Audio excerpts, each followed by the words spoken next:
Welcome to the Creative Play and Podcast Network. Join us as we share our favorite RPGs, one-shot games, tabletop games, reviews, and convention panels. Sit back and enjoy the show.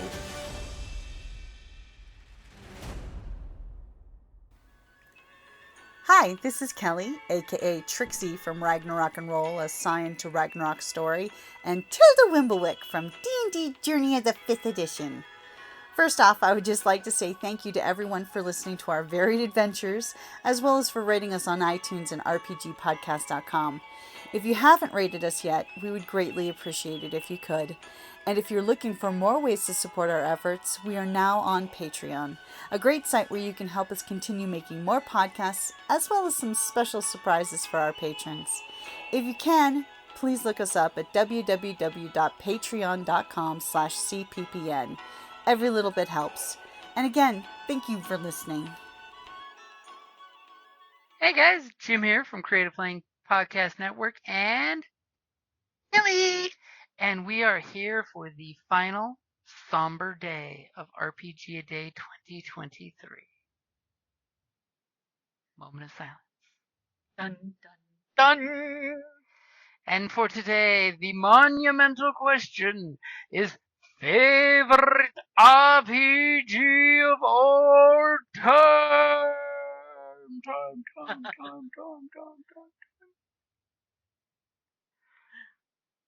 So does Kelly have a choice, an option? What do you got there? I've said it before. I mean, I kind of have to go with my first love, which was D&D. However, the caveat is I love 5th edition.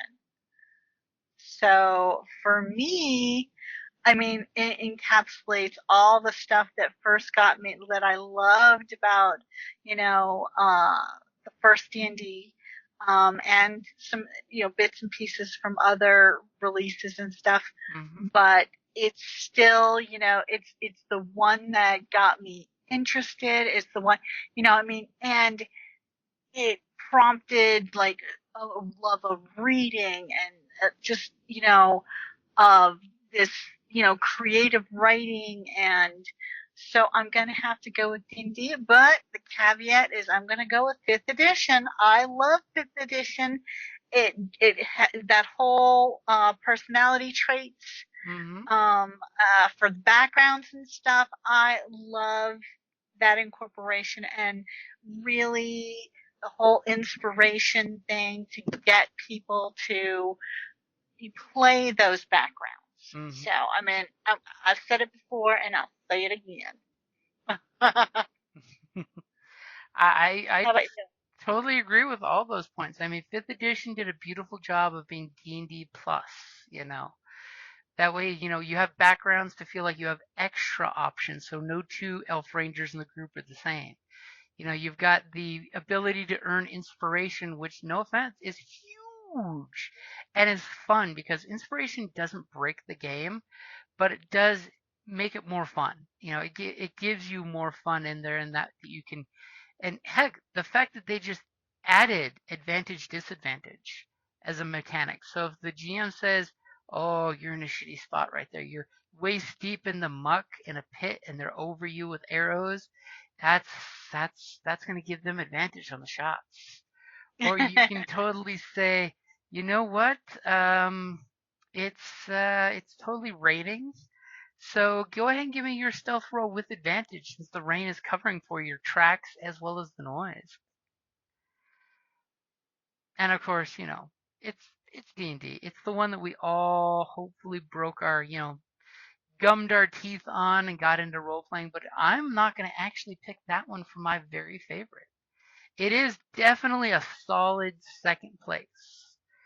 But the one I'm going to go for is both a setting that I love, and I know which one. it is a game system that I absolutely adore, mainly because as an RPG, it empowers both the GM and the players to play with the setting as they go along, as well as the mechanics are really cool in my opinion. And that's totally going to be Edge of Empire RPG. Yep, I knew you were going to go for that. because I love me Star Wars. I love me scum and villains. And I love scum and villainy. Edge of Empires is the scum and villainy part of the Fantasy Flight Edge Studio Star Wars games. And I just and we our gaming group even talked about that, how in Genesis when you award story points to your players and then you award one to yourself, it's way more fun at the beginning of the game when all of your players are heckling you to clear the destiny pool because they want to roll those destiny dice to see how many points they have or how screwed they are because you got all the points as a GM. And I love the destiny pool mechanic where your players can totally flip one and get some helpful thing that's not game breaking, or they can become more efficient at doing something, or they can make it more difficult for the bad guy to basically victimize them, whether it's social or physical combat. Because I'm sorry, that is a great mechanic. I It is. mean, I would have to say it's my number 2. because as a player, it's the not in the face mixed with the I want to succeed at this important thing, followed by the you have this great back and forth with the GM with the pool. Even when you're doing the rules as written, which is both could flip the power the points, which by the way we've done some games with the standard rule and not the only one person gets to flip, and gonzo shit will usually happen if both of us flip because it just turns a purple red and a green gold, and then madness ensues. And I just love the way they would do the talents. I love the way they do careers.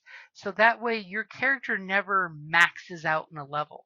Because at any point you can spend the experience to buy a new career.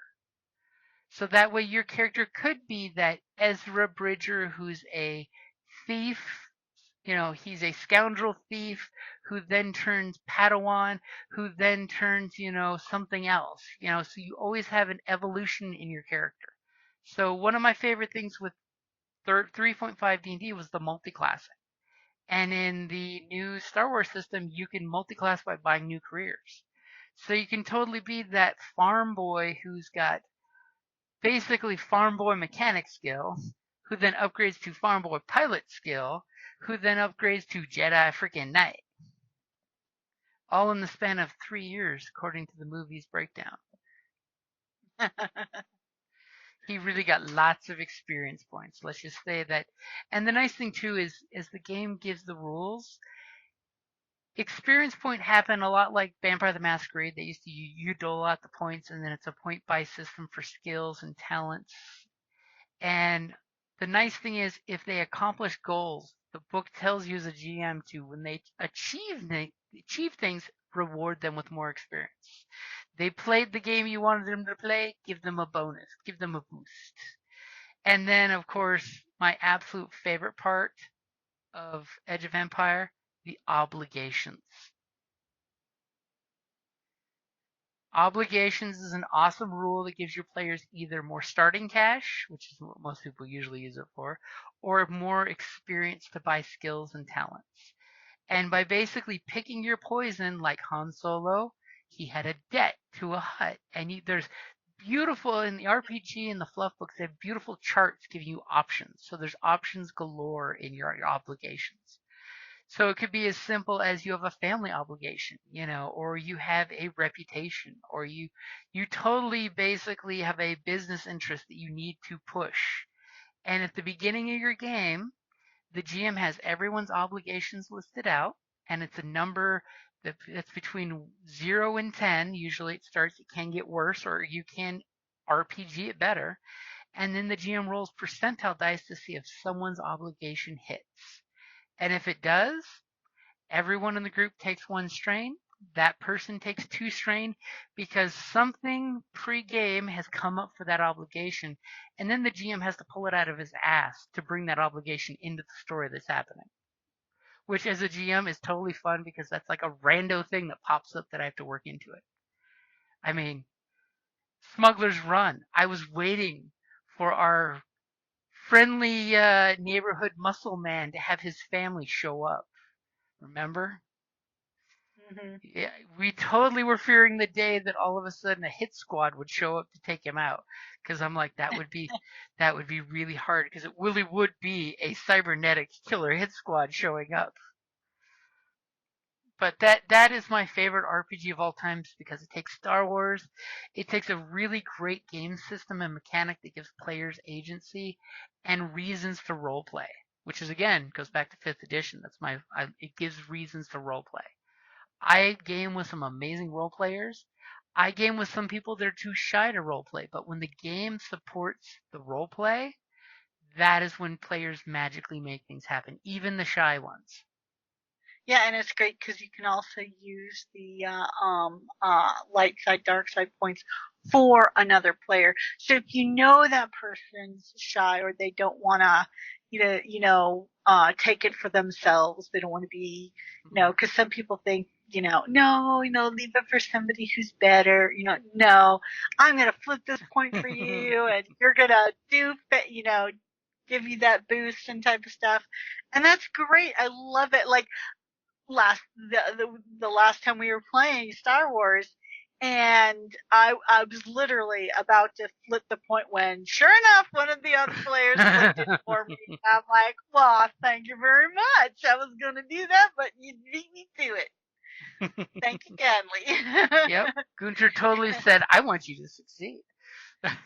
Yeah, it's like, nope. And I'm like, nope, sorry guys, I'm using that last point. Especially if it's the last one. People are always a little less willing to, but fortunately you're good about trying to give us back, so that the market keeps going, And that's another one is the economy only works if you play it. It's don't hoard the points to one side, Gunter, but make sure you're playing the economy. I was gonna say Gunter and David, they're both big about that. Yeah, and I'm also in full agreement. It's like, your game's ending in a few minutes. If you have a hard stop, don't let any points rest. Yeah, don't let any points go to waste. Don't let any sit there. Use that point. Go out big. I mean, I will always try to make sure I burn my last one. Yeah, even if it's just like a random skill check, you got it. Use it. Mm-hmm. You never know like when you're gonna save it up for next time. It's not like Yeah, and you never know when a triumph comes up. Uh-huh. I mean, and then cool, awesome story things. And again, that's another mechanic I love in the Edge of Empire system is triumphs and despairs both happen. And all I gotta say, as a GM and as a player, GMs, don't screw your players over when they get triumph. Let them enjoy the triumph. Just gonna say. Mm-hmm. And when it comes to the despair, don't be afraid to kick them in the teeth. It's a despair. Yeah, because there are certain GMs I won't play with because it's like, oh, you're telling me that natural 20 it's like did not, and I still failed, then no. Then why are we even rolling? Because it's an then why are we bothering task. if you're just gonna tell us, type of thing. And I'm sorry that I got the advantage on your big bad or something, or that I was able to circumvent some big plot point or something because I rolled so well. But if you take a triumph or a nat 20 and you basically piss on it, yeah, players aren't going to want to play with you because it's like you get that moment of like, you'll be in the gaming room, nat 20 or trifles, and then like the crowd goes wild. You take that moment away. Yeah. I mean, and it's the same token with ones. It's like, no. The gashing of the teeth. Or like when I rolled double ones and everybody was like, what? But it's, so it's like the same token. Yeah, don't screw players because then they're not going to want to play with you. It's like, but also same token, don't screw your JM. I mean, come on. It's like, they're your guide. They're, don't do everything in your power to screw, it's like. Let the story happen. we'll just like, don't be a dick. Mm-hmm. Oh, the Will Wheaton rule. Round the whole, like for everybody, don't be a dick. Mm-hmm. Be excellent to each other. And that is a great phrase to I think wrap up the favorite RPG of all time for August the 31st. Oh my God, it's already the end of August. This month went way too fast. Oh my God, yes. But tomorrow will be the beginning of Tucson Comic Con. Woot woot. Mega Gamer Ramacon. And I will be actually playing on Saturday morning a D&D game with Luke Gygax. That should be a fun experience. So cool. Alrighty, guys. Thank you for listening to us rant and rave on for 31 days for RPGaDay 2023. And we may sneak in on Friday and maybe just like grab a handful. We'll roll some dice maybe of our of the first RPGaDay questionnaire. Yeah. Okay. I like the idea of that. Yeah, we'll roll some dice. You know, any chance that Kelly gets to roll some dice. Alrighty, guys. Thank you for listening. Thank you for listening to the Creative Play-In Podcast Network. If you enjoyed our show, please check out D&D Journey of the 5th Edition and Ragnarok Enroll a Scion Hero to Ragnarok Story. Also, check out our Patreon page for more content and behind-the-scenes things, as well as joining us for a one-shot game or two.